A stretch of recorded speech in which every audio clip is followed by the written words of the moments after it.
Hey students, good job for suffering through poetry, maybe is the right word. I hope some of you enjoyed it. I know I enjoy poetry a lot.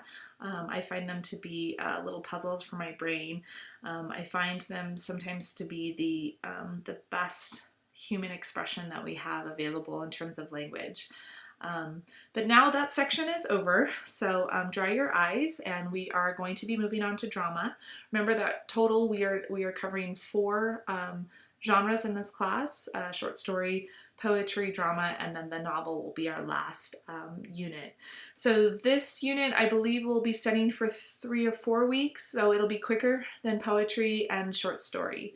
Although drama does rely on a lot of the tenets of storytelling that we learned in the fiction section.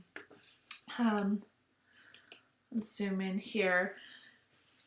So your book asks you to listen, particularly if you are able, if you can. I certainly would strongly suggest reading those lines aloud to yourself if you can.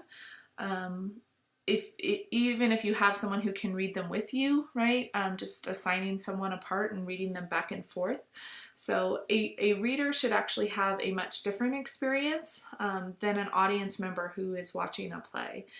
And mostly that's because actors and directors have interpretations of their very own. And so when they go to put on a play, all of those interpretations come to life. And so a play can be very different on the page than it can up on the stage. And so in this class, we are going to be focusing on what is on the page. So be sure that you stick to what's on the page and that you're paying attention for certain cues and that you're listening to lines of dialogue and trying to hear what a character is saying or how they're feeling about something.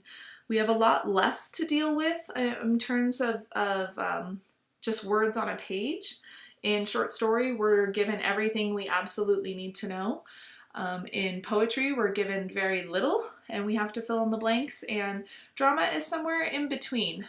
Certain playwrights certainly can give a lot more direction and leave less up to interpretation. But even then, it's up to us as the reader to really try to pick up on those cues that are being put down. So I do want to strongly caution you against looking up stage versions of the plays. There's a lot of these out there. Certainly if you just Google, let's say, trifles, for example, you will find probably 10, 20 different versions of the stage play online, and you can watch them, which sounds great and wonderful, except for that you're going to be getting those interpretations again through those actors' voices and through those directors' voices. And so although there's nothing wrong with looking at the visual components of that, the stories that we will be sticking to are what's on the page. So please be sure to actually read through the plays and study those as your primary source. Certainly later in the class, we're going to be looking at a film adaptation of a play versus the actual written version of a play, and so that will give you a much different experience, and we can talk about that, how they are similar and different. Be sure you visualize how your characters move around on stage. Your book does a good job of breaking down what stages look like, what stage directions do for not just for the actors and for the director, but also for the reader, right? If a character is being told to move stage right, you should know what that means. If a character is told to move downstage, again, you should know what direction that is. So please pay attention to that part in your book.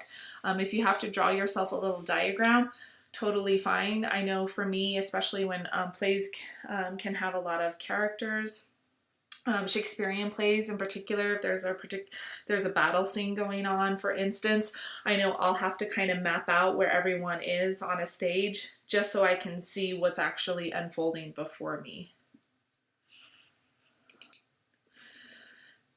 Be sure you also note that at the beginning of a play, One, again, I always strongly believe in reading through the author's bios, especially as they will tell you something about the literature you're about to read. Be sure you read who characters are. If you're taking notes, I would certainly jot down characters, especially because you don't know who they are, at least for the initial first few lines or first scene of a play, and so you might want to start jotting down information about them as you get it.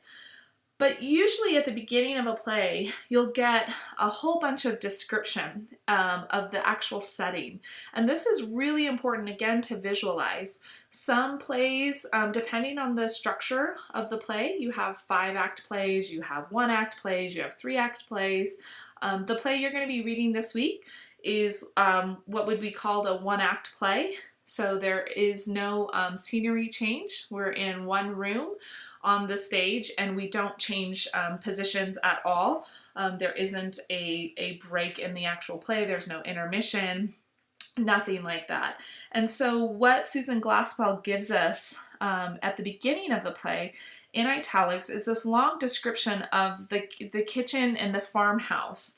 It also tells us a little bit about each character who's about to appear, and the characters like John Wright who isn't on stage. And so don't skip over this part. These parts are really, really important, and they're vital for you to understand the setting and also sort of what's going on.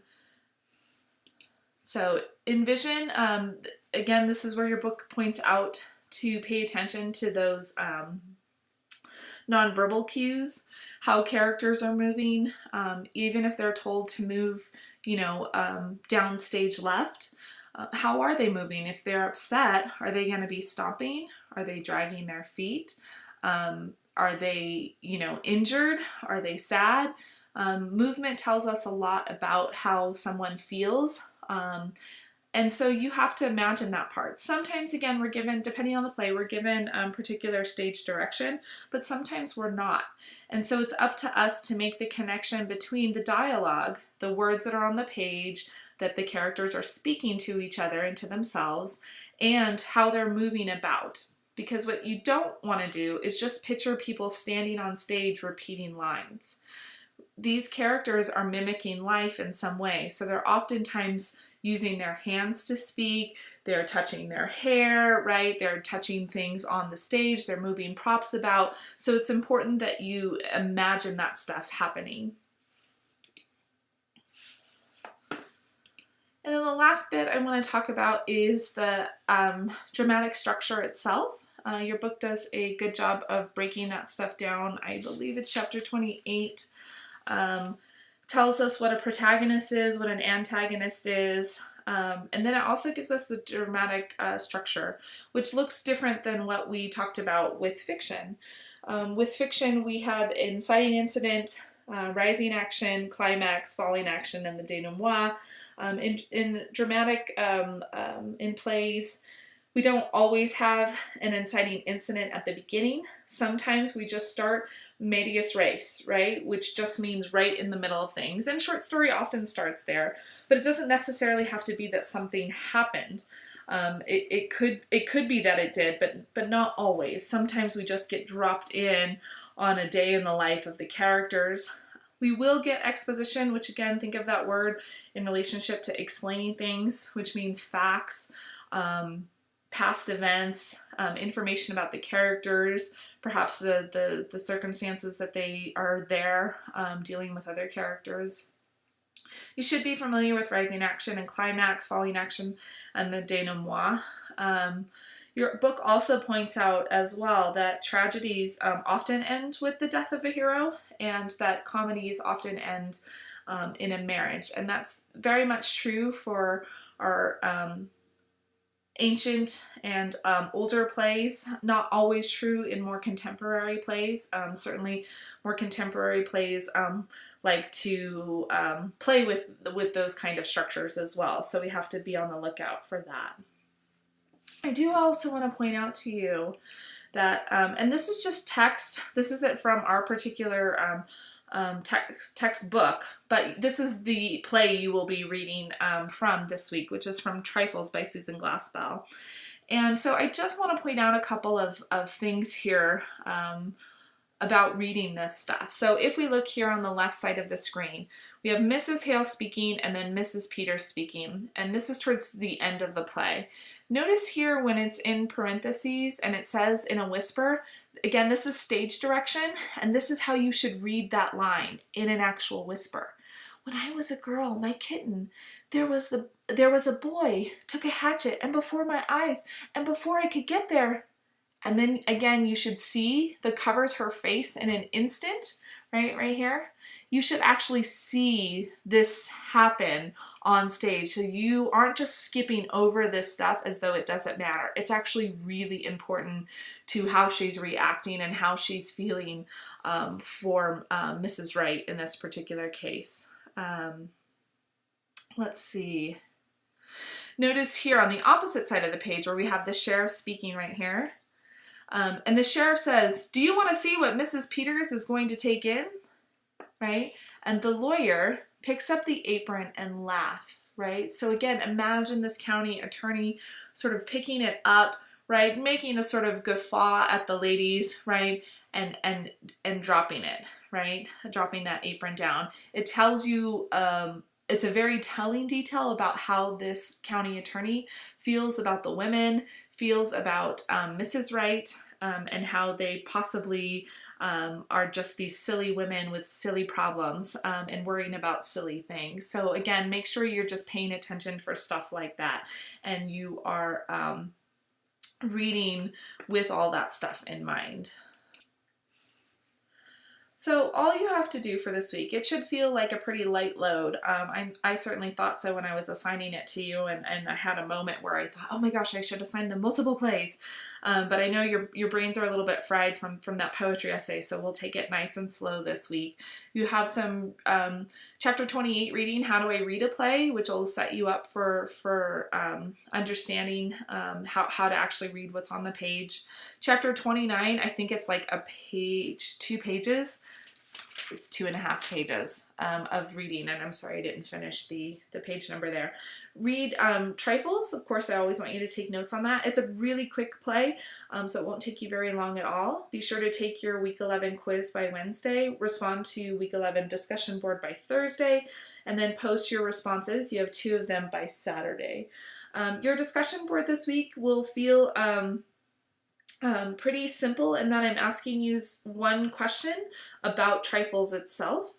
Again, this is like most of the literature we're reading in this class. This is a play that you can find on Cliff's Notes, Spark Notes, Schmoop, Aunt Sally's blog, just about everywhere. But that's not our goal. If I just wanted you to read a summary and talk about the summary, well then I would assign that. I would not waste your time. But the goal of this class is to read literature and to find value in there and to find meaning and to see characters mimic the lives and the complexities and the human emotions that we have. So please read through that stuff. If you can, read it multiple times. It does make a difference in terms of being able to pick up on the nuances of literature. If there's interest this week, I will go ahead and set up a live chat. I know the last few weeks have been really full of great and wonderful conversation, especially about poetry. Certainly you guys know how to get a hold of me. If you have questions or comments or concerns, please contact me. Other than that, I'll see you on the discussion board. Bye.